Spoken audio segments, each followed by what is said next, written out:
selamat pagi, shalom. Apa kabar adik-adik? Hari ini kita akan cerita firman Tuhan mengenai jangan salah pilih ya. Kita ambil dari 1 Tawarik 19. Sebelum mulai mendengarkan cerita firman Tuhan, kita berdoa dulu, terus nanti kita nyanyi sama-sama, baru kita masuk ke pembahasan cerita firman Tuhan.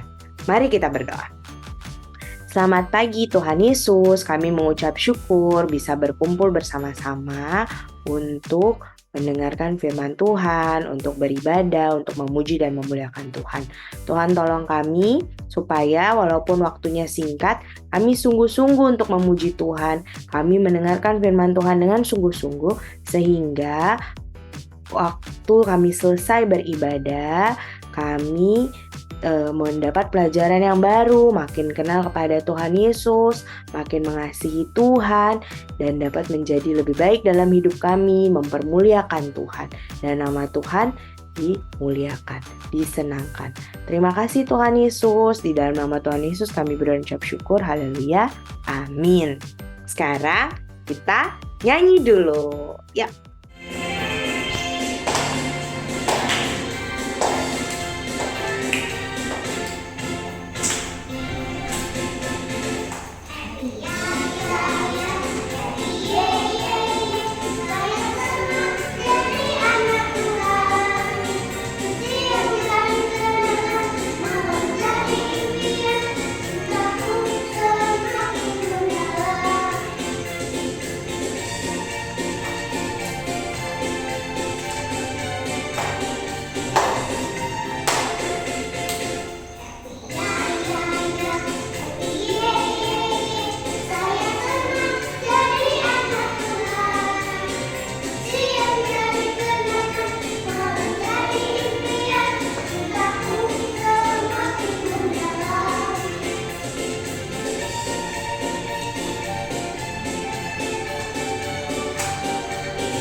Nah adik-adik, tadi kita udah berdoa, udah memuji Tuhan. Sekarang kita akan membahas cerita firman Tuhan. Cerita firman Tuhan hari ini kita ambil dari 1 Tawarik 19. Adik-adik buka Alkitabnya, mama, papa di rumah. Untuk adik-adik yang belum bisa baca dibantu ya, supaya adik-adik bisa baca. Nanti sambil dibaca, kita mau bahas. Ini cerita tentang apa sih? Jadi, suatu hari Raja Israel yang namanya Raja Daud punya sahabat namanya Raja Nahas. Mereka ini bersahabat, Raja Israel di negeri Israel dan Raja Nahas itu di negeri Amon. Nah, Raja Nahas ini meninggal. Raja Bani Amon ini meninggal digantikan oleh anaknya yang namanya Raja Hanun. Karena Raja Daud bersahabat dengan Raja Nahas, Raja Daud mengirimkan utusan, ini utusannya, untuk menyampaikan turut berduka cita ke daerah Bani Amon. Jadi mereka berangkat dari Yerusalem sampai ke negeri Bani Amon. Sampai di sana, ya, utusannya pergi. Sampai di sana ada yang namanya pemuka Bani Amon. Pemuka Bani Amon itu seperti penasehatnya raja. Penasehat Raja Bani Amon bisik-bisik. Raja, mereka itu dikirim bukan untuk menyampaikan pesan turut berduka cita, tapi mereka itu dikirim untuk menyelidiki, mengintai, dan menghancurkan negeri ini, Raja. Hati-hati loh, Raja. Raja Bani Amon takut dong. Raja Hanun itu kan dia nggak bersahabat dengan Daud, dengan Raja Daud dia nggak kenal. Yang bersahabat itu papahnya. Jadi dia nggak tahu. Dia pikir, wah, benar nih utusan dari Israel datang bukan untuk menyampaikan berduka cita atau berbelasungkawa. Berduka cita itu menyatakan rasa ikut sedih karena kehilangan. Tapi mereka pasti mau mengintai negeri ini supaya bisa menjajah negeri ini. Akhirnya Raja Hanun kesal karena dia curiga, dia kesal, dia dipermalukan. Tahu nggak dipermalukan seperti apa? Zaman dulu, janggut nih, rambut di janggut ini adalah suatu kebanggaan. Janggutnya dipotong setengah ya. Terus bajunya dipotong. Mereka pakai baju cuman kayak orang mau berenang. Nah, kalau berenang kan kita cuman pakai celana-celana pendek gini doang kan? Nah, seperti ini nih. Wah, mereka malu, terus mereka disuruh pulang. Bayangin, mereka pulang dari negara Bani Amon sampai ke negara Israel yang tadi sudah ditunjukkan. Malu mereka. Raja Daud waktu tahu hal tersebut, dia marah. Dia marah, tapi dia nggak bilang apa-apa nih ke Bani Amon. Dia cuma suruh utusan-utusannya ini untuk tinggal di suatu kota namanya Yeriko. Untuk memulihkan diri sampai rambutnya, janggutnya tumbuh lagi. Dia marah. Kira-kira kalau ada seseorang yang marah karena kesalahan kita, yang harus kita lakukan apa? Coba dipikir-pikir ya. Nah, seharusnya bagaimana dengan Bani Amon? Raja Hanun akhirnya tahu, karena aku melakukan hal-hal yang sudah kulakukan kepada utusannya Raja Daud jadi marah. Raja Daud jadi kesal. Raja Daud jadi benci. Apa ya yang harusnya Bani Amon lakukan? Menurut kalian harusnya gimana? Apakah A, minta maaf dan memperbaiki hubungan dengan orang Israel? Atau B, marah dan menyerang orang Israel? Lebih baik A atau B? Kalau Kak Emi sih A, minta maaf dan memperbaiki hubungan dengan orang Israel. Tapi Raja Hanun, Raja Bani Amon ini malah marah dan menyerang orang Israel. Dia malah marah dan menyerang orang Israel.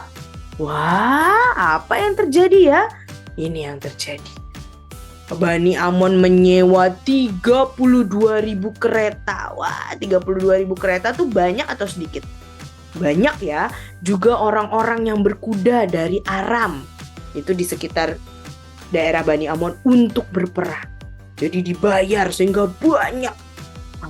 Melihat hal tersebut, Raja Daud menyuruh salah satu panglimanya yang namanya Yoab, lalu tentara-tentaranya dan pahlawan Israel yang lain untuk melawan Bani Amon yang dibantu oleh orang. Wah, Yoab turun mau berperang melawan Bani Amon dan melihat, wah, Bani Amon sudah mengepung di mana-mana. Akhirnya Yoab mengatur strategi. Yoab bagi dua pekerjaannya sama adiknya. Yoab punya adik namanya Abisai. Dibagi dua lah sama Yoab. Yoab akan melawan orang Aram dan Abisai nanti akan melawan Bani Amon. Terus Yoab ngomong begini, kalau kalian baca nanti di 1 Tawarik 19 ayat 13. Kuatkanlah hatimu dan marilah kita menguatkan hati untuk bangsa kita dan untuk kota-kota Allah kita. Tuhan kiranya melakukan yang baik di matanya. Jadi Yoab, Abisai, tentara Israel ini sedang akan berperang karena Bani Amon yang akan menyerang mereka duluan. Jadi mereka mau membela bangsa Israel. Mereka mau membela kota-kota bangsa Israel. Yang mereka lakukan apa? Mereka menyerahkan diri kepada Tuhan. Mereka bilang, Tuhan kiranya melakukan yang baik di matanya. Mereka percaya aja Tuhan pasti akan lakukan yang baik. Yang penting mereka menguatkan hati dan melakukan yang baik. Sisanya Tuhan akan melakukan yang terbaik. Begitu juga dengan kita adik-adik. Kalau misalnya kita punya rencana sesuatu yang baik, yang bagus rencananya, kita buat aja yang baik. Walaupun seperti di cerita ini orang Bani Amon jahat kepada orang Israel tetap melakukan yang baik. Kenapa akhirnya mereka berperang? Karena mereka mau diserang. Jadi mereka mau membela kotanya, mempertahankan kerajaannya. Gitu. Jadi mereka menyerahkan semuanya kepada Tuhan. Akhirnya apa yang terjadi? Waktu Yoab menyerang orang Aram, berperang dengan orang Aramnya kabur. Bani Amon waktu melihat bahwa orang Aram yang mereka bayar itu ada 32.000 orang lebih, kalah, mereka lari masuk ke dalam kota. Mereka pun takut, mereka kabur dari Abisai. Akhirnya orang Israel menang. Ya, di sini kita mau belajar ada 3 hal. 1, jangan salah pilih dalam bertindak.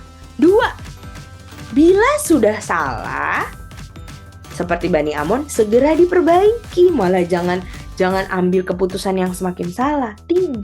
Mencontoh Yoab dan orang Israel, lakukan yang terbaik yang kita bisa, lalu serahkan pada Tuhan. Kita ulangi ya. 1. Jangan seperti Raja Hanun, salah pilih dalam bertindak. 2. Jangan seperti Bani Amon, bila sudah salah harus segera diperbaiki.